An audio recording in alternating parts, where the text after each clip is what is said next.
Congratulations on almost officially selling your first flip house. I'm not even we're not even going to talk about it yet. Nothing's closed. You and I both know how these real estate deals go. We don't want to jinx it. We don't want to jinx it. No, the one thing I wanted to talk to you about, Joseph, this weekend, and I want to hear about your weekend too, but I went to the Black Pelican this weekend. You did? And I'm not getting paid to say this, but my goodness, was it good. Really? It was amazing. Friday night you went out there, or when did you go? That would have been, yesterday. Sunday. I went and showed houses in Gwinner, and then on the way back, we hit up Black Pelican, and we had some food and drinks, and it was pretty awesome. And the waitresses came up to me, and they're like, "Hey, like we see your like TikToks." Shut up. Yeah, and She did not. They gave us drink tickets, and then they gave us some canned koozies and stuff. We're like, "Oh, really appreciate it, guys." That's hilarious. They're awesome down there, and you've gone there a few times now that we've kind of talked about it. Right? Yeah, I went down there like before we ever like actually You did, okay. really talked about it. I mean, I think I went out down there after one of like our first videos. I mean,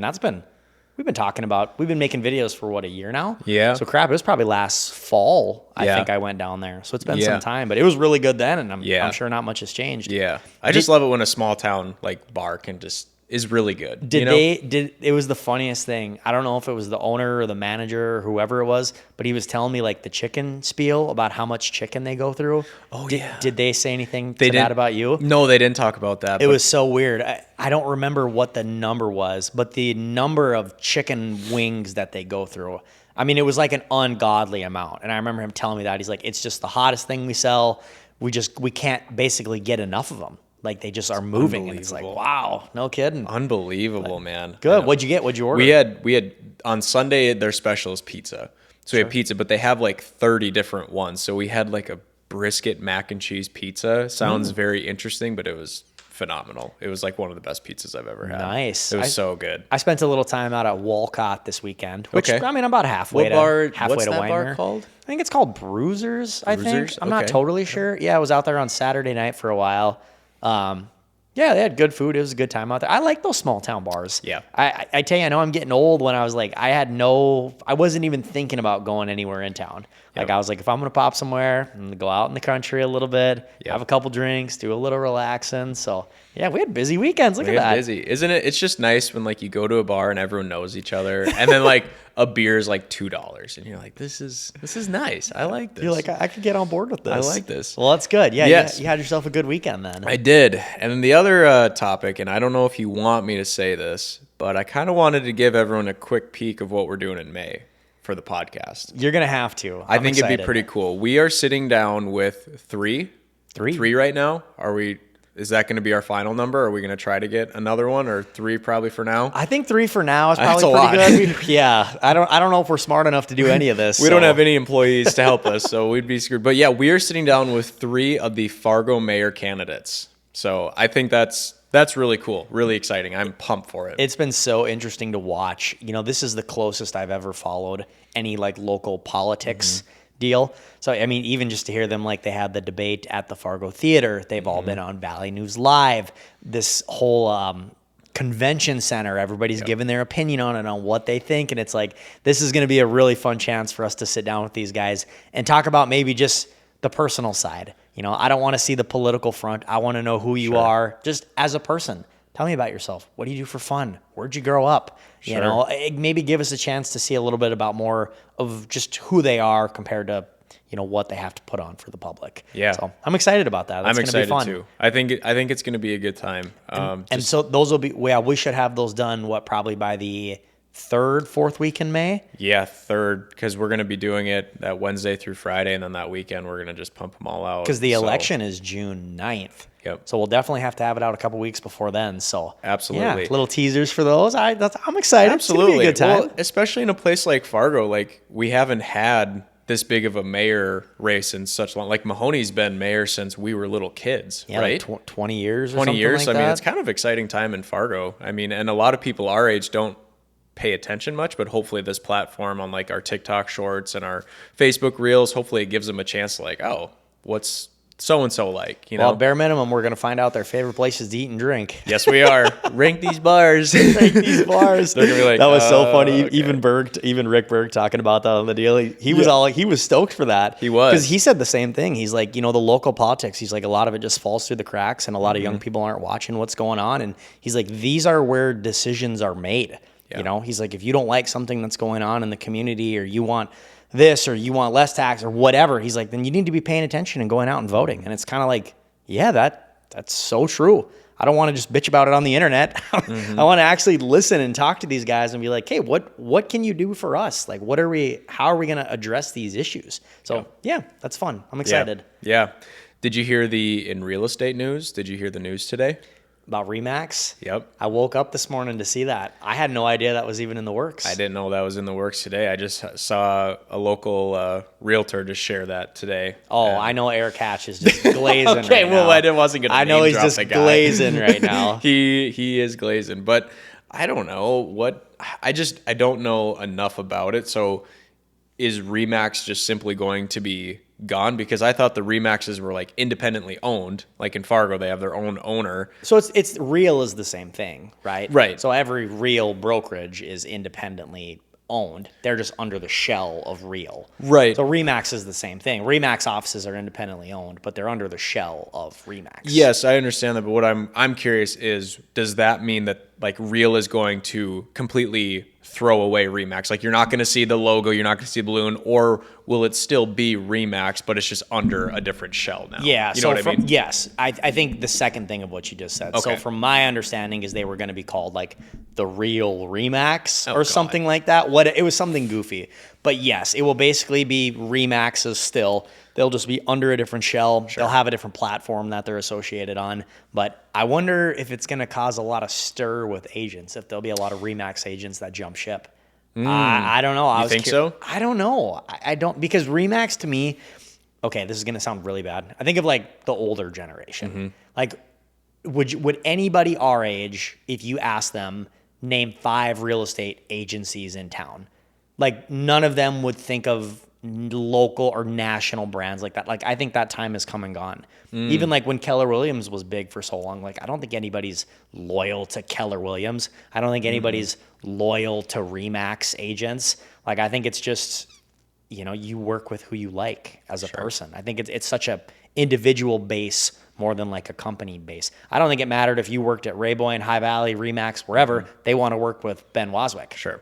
They don't care about the rest of it. It doesn't really matter. So I don't know. Yeah, I don't know if it's going to make a huge difference. But that's just one guy's take. What do you think? I don't know. I mean, I was just going to say, I think I didn't quite understand, at least when I got into real estate years ago, that there were almost like, there's the Rayboy and there's the High Valley, but then there's these bigger companies like Remax, Real, Keller Williams. Like I didn't really understand that. It's like, it's almost like you've got the McDonald's, but then you've got the little guy who owns his own little shop is really the structure of it. But I don't know. I mean, I think if I was a Remax agent, I don't know how I'd be feeling today. Yeah. I'd kind of be like, what are these changes going to look like? And is the company like, should I change? Should I go somewhere else? I don't know. Yeah, it would kind of feel like, okay, like we just got sold out from under the rug from underneath us. Like we had no decision part of this. Now we're just basically forced to accept this new role. It's going to be interesting. The next 6 months, I think we'll learn a lot. It's definitely going to shake the market for sure. Well, and Remax is one of the oldest. I don't know if it's the oldest, but I thought Remax was, they're massive. Yeah, they've been around a long time. Forever. So kind of surprising. Yeah, anyways. Did you catch any of the NFL draft? Do you pay attention to that? I watched Fernando Mendoza get taken first pick. That's honestly, I didn't even watch that. Somebody said that an NDSU player got drafted by the Eagles. Yes. So who was it? Cole Payton, the quarterback. Oh, the quarterback? Yep. Well, now I have to cheer. I don't really care either way, but now I'm probably cheering for the guy a little bit harder there. Yep.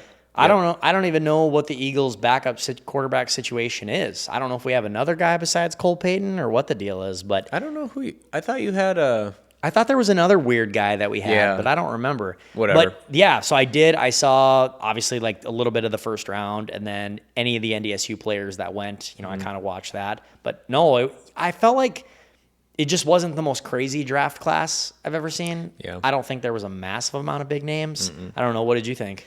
Yeah, I mean, I thought it was cool. I honestly only cared for like the local guys. Like Cole Payton went to the Eagles, Bryce Lance, Trey's brother, went to the Saints.